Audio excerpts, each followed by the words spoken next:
আপনারা তো অনেক ধরনের পাতুরি খেয়েছেন, কিন্তু কখনো কি চিকেন পাতুরি ট্রাই করেছেন? না করলে একবার অবশ্যই ট্রাই করে দেখবেন। চিকেন পাতুরি করার জন্য আমি কতগুলো সলিড মাংসের পিস নিয়ে নিয়েছি। সলিড মাংসের পিস আমার এমনিতে খেতে ভালো লাগে না, তাই এইভাবে পাতুরি করে খেলে পিসগুলো সলিড মাংসটা তাহলে ভালো লাগে। প্রথমে সলিড মাংসগুলোকে একটু ছোট করে কেটে নিয়েছি, তারপরে একটা মিক্সিং জারে নিয়ে মিক্সিতে ব্লেন্ড করে নিয়েছি। দেখুন, সলিডের কিমা করে নিয়েছি, তার মধ্যে দিয়ে দিচ্ছি কিছুটা পরিমাণে টক দই দিয়ে মাংসের কিমাটা খুব সুন্দর করে মেখে রেখে দেব। 10 থেকে 15 মিনিট মেখে রেখে দিচ্ছি। অন্যদিকে আদা, রসুন আর কিছু নিয়ে নিয়েছি, কাঁচা লঙ্কা আর নিয়েছি চালমগজ, সেগুলোকে বেটে পেস্ট বানিয়ে নিয়েছি।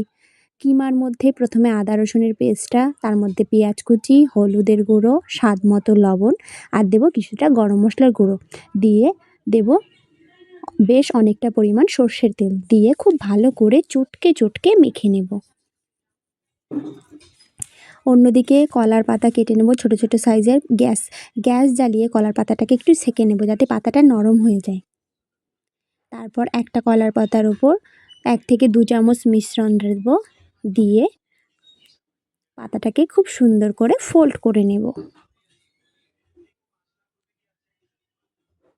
সেঁকে নেওয়ার জন্য, তাহলে কলার পাতাটা ফেটে যাবে না। দেখুন, খুব সুন্দরভাবে ফোল্ড হয়ে যাবে। ফোল্ড করা হয়ে গেছে, এবার সুতোর সাহায্যে কলা পাতাটা বেঁধে দেব।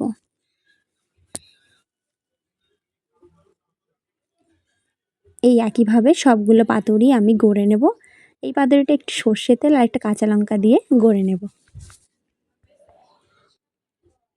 এইভাবে একে একে সব পাতুরিগুলোকে তৈরি করে নেব।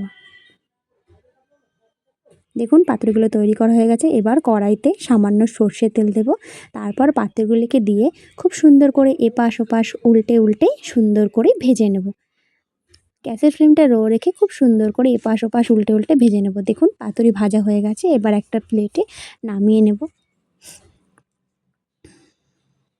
পাতুরিগুলো কিন্তু খেতে খুবই সুস্বাদু। আপনারা একবার বাড়িতে অবশ্যই বানিয়ে দেখবেন। আর হ্যাঁ বন্ধুরা, যারা আমার চ্যানেলটাকে এখনও সাবস্ক্রাইব করেননি তারা প্লিজ আমার চ্যানেলটাকে সাবস্ক্রাইব করে দেবেন। ওকে বন্ধুরা, আর একবার এই পাতুরিটা অবশ্যই বাড়িতে বানিয়ে নেবেন।